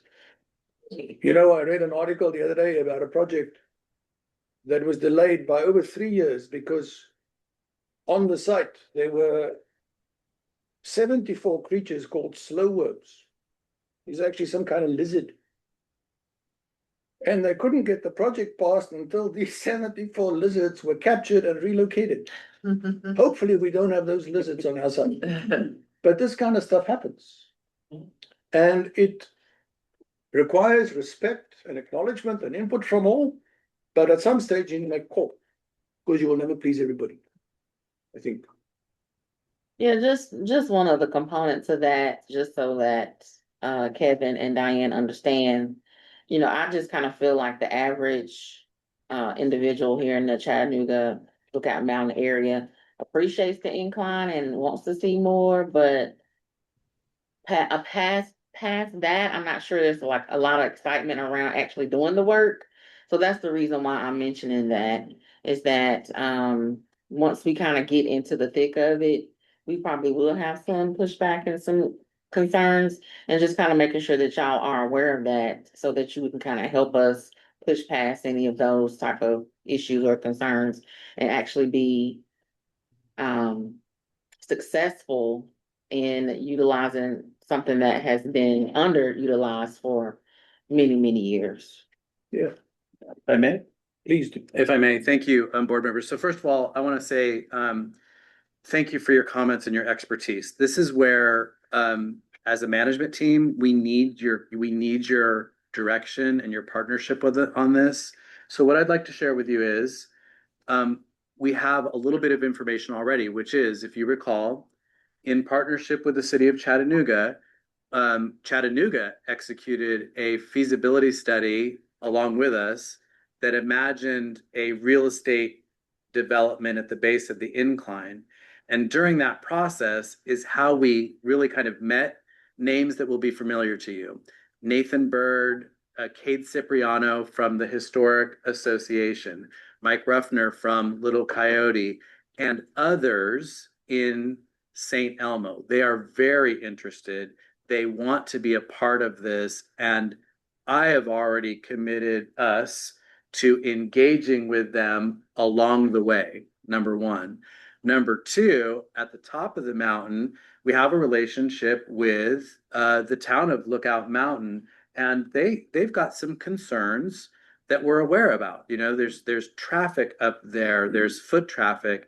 And so I think where the opportunity is engaging with them as soon as possible. So after today, I'm already going to reach out to the mayor and the town council about including them in the process, because if we can solve problems about, I'm going to use a loose word here, you know, what they don't want is they don't want a lot of tourists dumped out and roaming the streets. But if part of this solution is a shuttle that moves people from the top over to Sea Rock City or to their town center where there might be a benefit for them, we want to hear we want to hear the pain points up front during the process. So what I want you to know is we already have knowledge that there will be pushback and concerns. So my approach will be, with your support, is direct engagement with all of these stakeholders first step, so that we can include them in the process and so that there's no surprises, and we can continue that. So I think that we want to be very strategic with how we do that, but that's the game plan. Thank you. For sure. But you're right, Arcee, we must anticipate a spectrum of reaction and feedback. Yeah. You know, there are people who are completely opposed to any sort of development. And there are people who are slash and burn and pour concrete everywhere. Right. Those are the extremes. Right. The truth is somewhere in between, you know? So if I may, let me just, Kevin, and Diane, I believe that we have some stakeholder engagement line items in phase one. Can you just confirm that that's the case? I believe it is. Yes, that is correct, Charles. And we want to work with you, since you know some of these, obviously you've already started to engage with some of those key stakeholders. So we want to identify those individuals or groups that we need to have those conversations with, and agree with everything that's been said. We do like to have some of those key stakeholders involved in the full process as well, giving them touch points along the way. And do believe that sort of bringing them through that process and generating that buy-in, and really taking the time to listen to the concerns and listen to their thoughts about the opportunities. So it is invaluable in our process. One other item I would just add for the board to be aware of. You'll recall, or let me remind you, that one of the outcomes from the first feasibility study about the affordable housing and things like that, it already gave us an immediate next step that will need to be addressed by the city and CARTA in partnership, which is the traffic situation there. So the traffic's already tricky. And so I think that that's also an opportunity where we can get feedback from the community about the solutions that they need as part of any project there. So I do think what I'm going to be looking for is the win-win. We're not interested in rushing anything necessarily. We want to be really thoughtful, but great questions, and I want you to hold us accountable to doing this properly. Excellent. Any other comments, observations this time? Stephen? Diane, you all have done work for, it looks like Ruby Falls, the Railroad Museum in Rock City. I think that was very recent. I know you maintain confidentiality, obviously, of your client work, but what advantages or opportunities or efficiencies might we see given your prior work with such close neighbors? Well, again, it's a real deep understanding of the market. We've done a lot of investigation into, growth in your local market. We would say, your 1 hour drive time, your 3 hour drive time, and your 5 hour drive time, and really understanding the tourists as well that are coming to Chattanooga. So that is certainly of benefit. I also think that it's at some point can benefit us relative to having those conversations about synergies. As Charles mentioned, is there an opportunity for us to create a benefit to Ruby Falls and Rock City being on the mountain?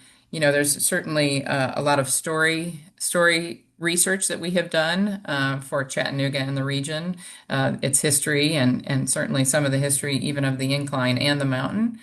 So an understanding of that story potential for the incline will be of benefit as well. And, without divulging, again, highly confidential information, we can also think about the revenue generating opportunities for both the incline, but also for some of those other partners, whether that's, a day pass, thinking about ticketing strategies, or making sure that we're thinking about, not duplicating some of the same opportunities at those other attractions, so that we can, again, differentiate the incline and think of it as its own fabulous attraction. I would imagine also you already have then an existing body of knowledge and understanding of the local tourist market and behaviors and where people come from and these kind of things that could be very beneficial for this analysis as well. Yeah, absolutely. All right. Other questions? Well, thank you. Good discussion and interesting presentation. Motion to approve and authorize the board to proceed with phase one. Motion that we do. Second, Second. all in favor? Aye. Any opposed? So approved. I'm excited. Thank you, sir. I look forward to what's going to be a long journey. Thank you. But this is important. So Diane and Kevin, thank you very much. Thank you as Thank well. you. We appreciate your time. Have a great day. Thank you. Thank you. All right, number 10 on our agenda, upcoming events, Brandon.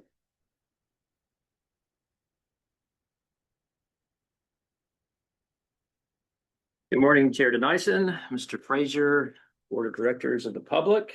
If I could please direct your attention to page 55 of your board packets. I would like to review some past dates and some upcoming events we have scheduled on our calendar.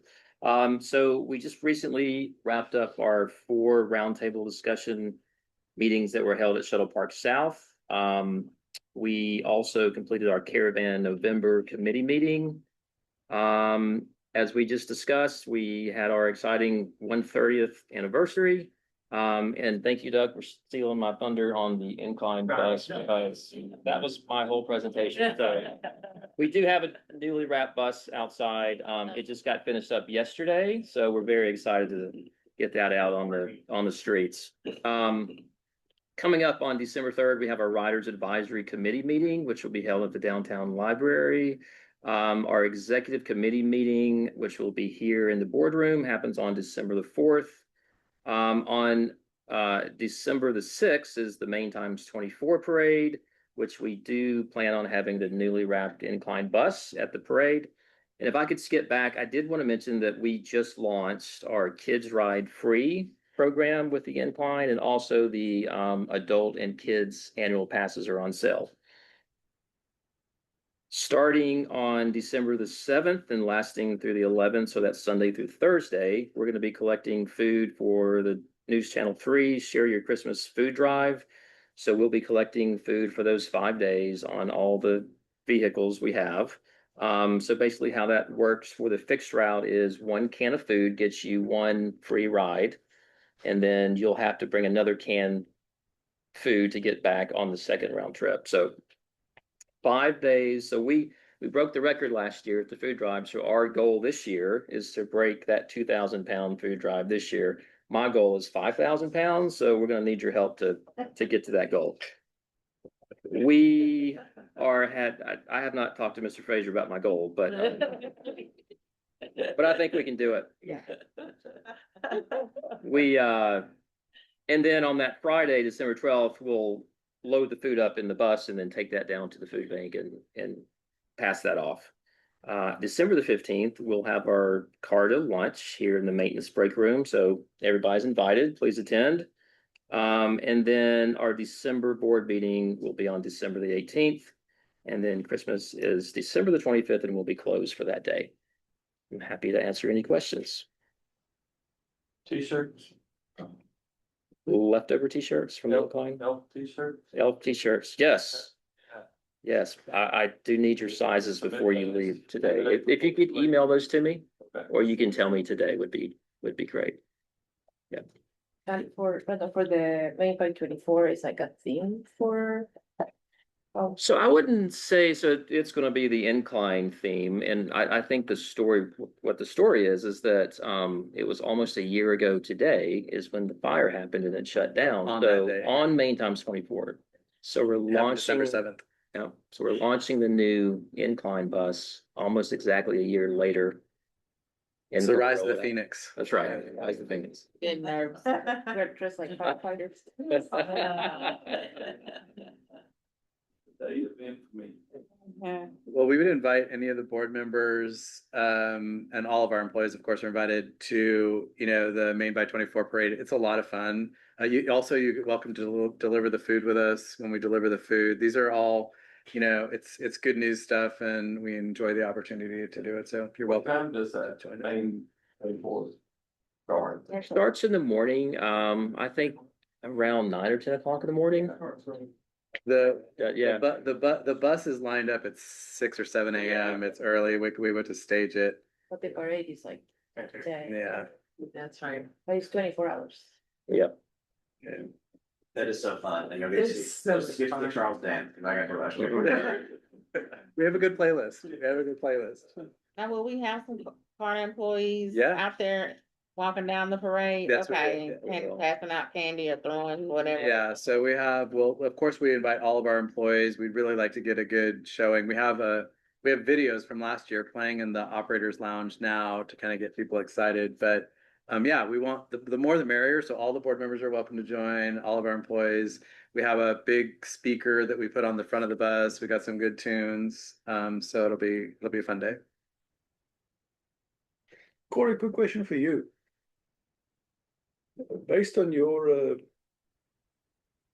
intimate knowledge and work of the food banks, is there a preference for any particular type of canned goods? Peanut butter is always at the top of the list. That's just very, so, You know, I would never have thought that. Yeah. it can also be a little more expensive, of an item, but I mean, honestly.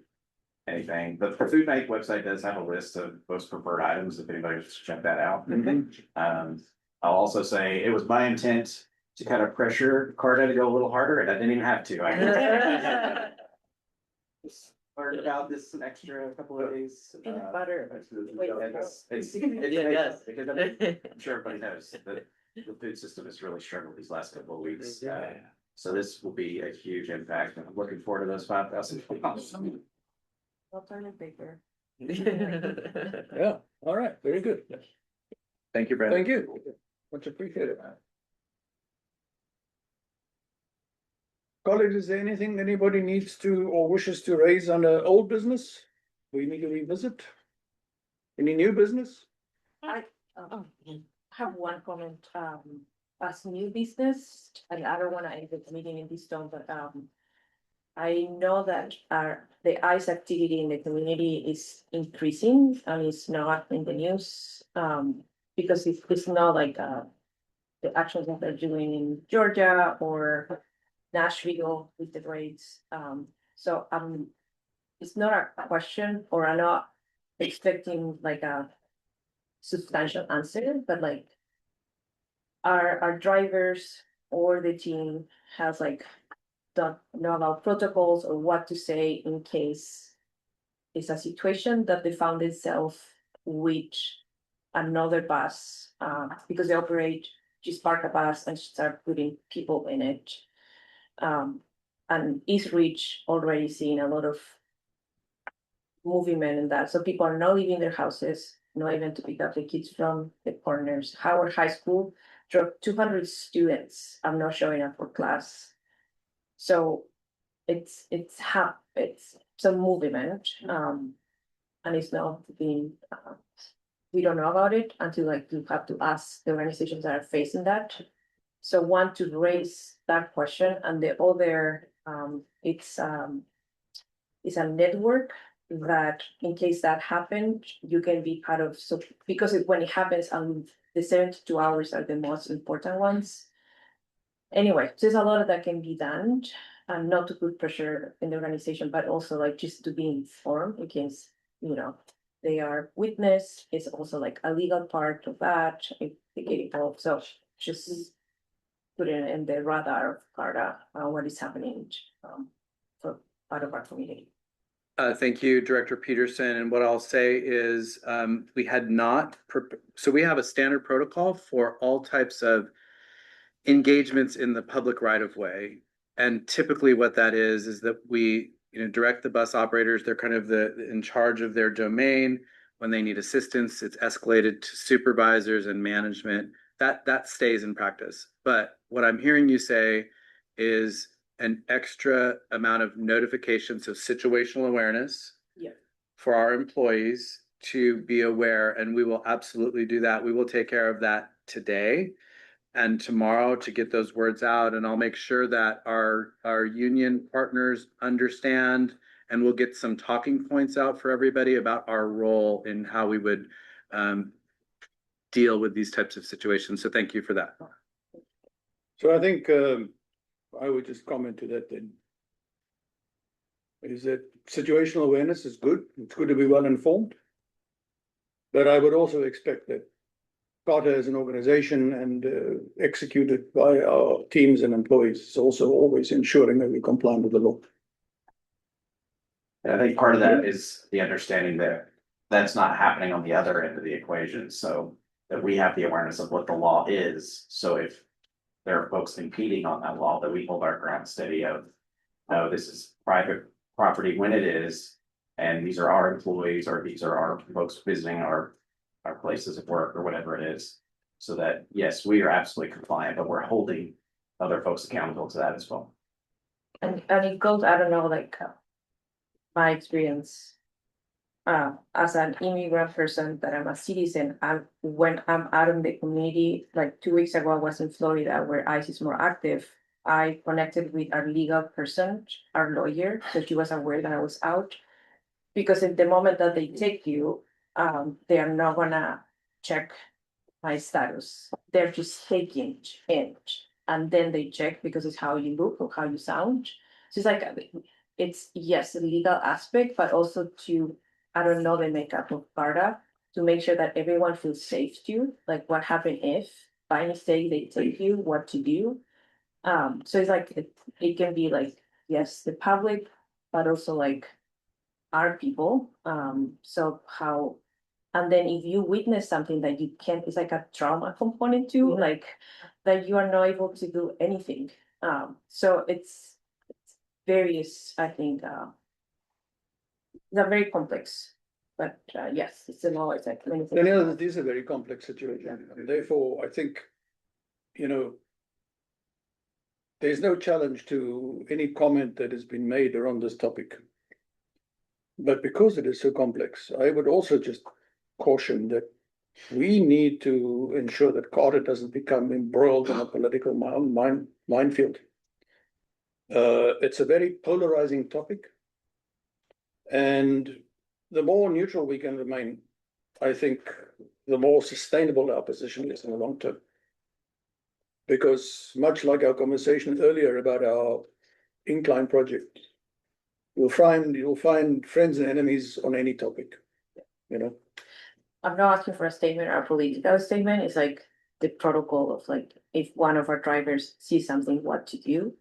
And then also for internally, if someone looks like me or have like same background, we are under pressure that other people don't understand because we're very aware of what is happening. So I think those two, at least, I don't think it's a political statement, but just making sure our people feel safe and they know what to do in case of. All right. Any other comments? I had one real quickly. I got a couple of text messages this week in regards to the news article that ran on News Channel 9 and Fox. It was in regards to kind of ridership and performance. And so I know that we've had some dialogue around having efficiencies being reviewed by some external partners that we're utilizing. So I just want to reference it to Charles to see if there's any thoughts or ideas he had on that. I just want to make sure that we're being contacted when there are certain reports like that, and then also that we're getting the accurate information out to the community and public. Because I know that people are wanting to see us be successful and they're wanting to hear exactly, you know, the steps that we're taking to make modifications and adjust accordingly. If I may, Please. I have a couple, so let me calibrate the board. So there was a news article this week, and I was also contacted about it, but I think it's a couple things I'd want you to know. Number one, I think anytime that we have the opportunity to be talking about our work, I think it's a good thing, and I think that's important. And we value our relationship with our media partners, and we have good relationships with them. It's incredibly important, board members, to me. So I'm going to make a little bit of a plea here about this. It's important that we get the whole story out anytime we're talked about. And so number one, I think that we should all recall that you are a new board that's been seated. You were appointed, and the city gave you a charge to fix Carta. You have a new management team that you've selected, and you've charged us with fixing Carta. And so what I took away from this story, if you haven't seen it, we'll share it with you, is that it is ridership and costs and deficiencies with our system. And what I want to make sure that everyone remembers is that this is from years of chronic underfunding. And this board and this management team have inherited a system that hasn't been properly funded. When you look at our bus stop, it's in the grass or in the mud. There's no security lighting. When you look at the frequency of some of the routes, they're 60 minutes, 75 minutes. They're not optimized. We haven't invested in technology. We haven't invested in outreach until recently, which we talked about today. We've deferred maintenance on our vehicles. And so what I think was missing, if you don't mind me opining a little bit, is the other side of the story. Here's what's important to remember. The story was really about the service standards policy that we brought to you, that you recently adopted, and the key performance indicators that this board has adopted. And generally speaking, the story, it talks about that one side, but what it doesn't do is it doesn't really give you the full accuracy. The KPIs and our new service standards weren't discovered by the media. They were presented by staff to the board as a business strategy so that we can start doing data-driven analysis on our services. So that's the first thing I think I'd want you to know. And those key performance indicators should have been established 20 years ago. When we should have established those a long time ago. So new board, new management team, we are fixing something that we've inherited. That's my kind of first statement. Second, I want you to remember that coming up in the next couple of months, this statistical report that you've been receiving since you've been appointed is going to change to a monthly performance evaluation and a quarterly report card. That report card is going to give you the routes in green, yellow, and red. We're creating this. And when you see something in the red, it does not mean that we're canceling the service. What it means is staff is to take action. And action could be additional engagement, showing people how to use the service. It could be additional investment. We need to increase the frequency. It could be we need to look at a different service model. Maybe it's a van pooling solution or a microtransit on-demand service.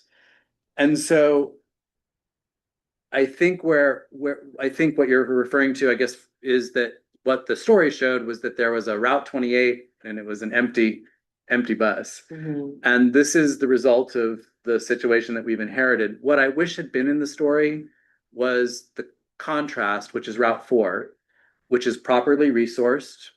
It's 20-minute service and it's getting people to jobs.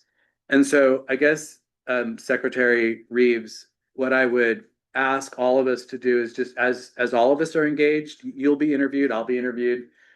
Just remember that we have all answered the call of the city to do this work. It's a heavy lift. There will be critiques and comments from folks, but that's what we're here to do. So we're trying to present this in a business-like manner, and I appreciate the question and happy to answer anything else you might have about it. No, I appreciate the response. Thank you for that. Charles, actually, I want to thank you for a very well-considered response to an important question. I will admit I was irritated at the report. Put it in my pocket and moved on, but since you just opened it up so eloquently and politely, and I'm a soul with a grumpy disposition, I will just say a little bit acerbically that in a world where our media faces an audience with a sub 15-second attention span, the relentless quest for the ultimate soundbite will never present a balanced view. And the more likely adopted one is the little whiplash with a subtle dig, or perhaps not so subtle, about this is wrong, without any of the background that you've just so eloquently and comprehensively highlighted. Do I like it? Hell no. Is it the world we live in? Hell yes. And all we can do is speak to our own truth and ensure that we proactively communicate and let the media take it where it wants to. That's all. End of sermon. Any other comments? Do we have an update on the union part of negotiation? I do have an update. There's two pieces of information that are relevant. Number one, now that the government is open, a mediator has made themselves available to meet with the two negotiating teams. That's one prong that is open and moving forward. The second prong is, and I think I can speak freely here, I have met now with President Strickland and Vice President Crow, along with our Chief of Staff, Scott Wilson, to have some open dialogue about opportunities to move forward. And so what I would let you know, and through the chair, I would open a comment to Vice President Crow, should he want to say anything. It's our intention to find a solution that we can bring to the board that you can feel good about approving. So I just want you to know that we are working collaboratively together to find a path forward. And so that's the update.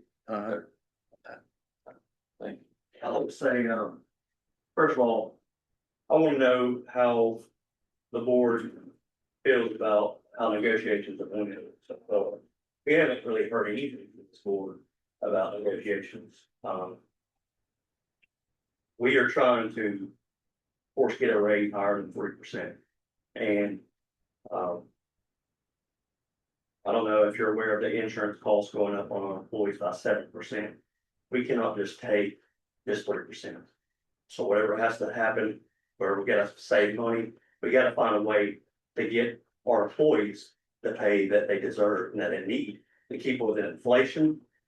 I just heard on the radio on the way here this morning that food costs went up by 3%. So if I get a 3% raise, man, all that's going to food. So you gotta understand housing, and it's the working class that keeps everything moving. It's the drivers, it's the income workers, it's the maintenance. They're the ones keeping this place going. So that's what the union is saying to this board. We need you to get behind the workers and help us to get this contract done, because we've been meeting Mr. Fraser. We've been trying. We're not asking for a lot. We just want what's fair to our employees. Any comments? And I will respond to say that we think the negotiations could have gone better. They have been very protracted and very intermittent. And with less intermittence, maybe more progress could have been made.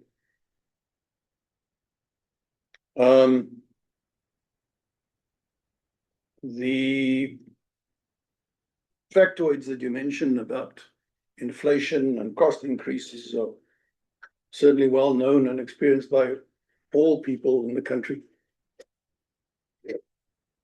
And incidentally, if food prices go up 3%, it doesn't mean that your entire increase is gone, because you don't spend 100% of your income on food. You spend it on all the things. Everything's going up, including cottage costs, of course, as you probably well know. The dilemma that we face is the board cannot write out a check that can't be cashed. And since Carter predominantly is funded by contributions from all the various sources that you're well familiar with, and those contributions come in the form of annually approved allocations, for example, from the city, which plays a vital role in our ability to maintain operational expenses. Just to illustrate, for the sake of using an example for the sake of illustration, if we were to agree to a 50% pay rise, locked in for the next 3 or 5 years. And we then find when the city approves the budget allocation that we don't have the money to pay it, what shall we do? So this is our dilemma. It's not merely being stubborn. It's not being uncooperative. It's wanting to achieve the best for our employees, the best for our organization, and certainly to ensure the optimum services for our community within the constraints of what we can afford through funding. And I would also have to say, one has to be cautious to not be too selective about data points. I think it's also fair to say that by and large, Carter pays very competitive wages to its team members, whether judged and benchmarked solely within the footprint of the greater Chattanooga area, whether that is judged against benchmarks of other transit services of similar character in the broader region and across the state. We are competitive. So that means that there is not an outrageous gap in compensation that immediately, as a matter of acute urgency, must be addressed at the cost of all else. We are competitive. And so I think that acknowledgement should also inform the consideration and judgment of any financial offer that this board, at the recommendation of the leadership of the organization, is able to put on the table. Certainly, I would like to think that everybody wants to find a constructive and sustainable outcome. But in order to do that, there also needs to be a pragmatic realization of what can and cannot be accomplished. So I hope that the involvement of the mediator will bring us to a conclusion that I think is necessary for all parties to bring to a conclusion so we can move on. We want to be on the same side. We want to be aligned. We want to have a shared common vision for Carter that is delivering a service to the betterment of our community. And I think that's our priority and that's our mandate. All right. I think on that point, I think on the minute, I'd like to adjourn our meeting. Thank you very much. Meeting adjourned.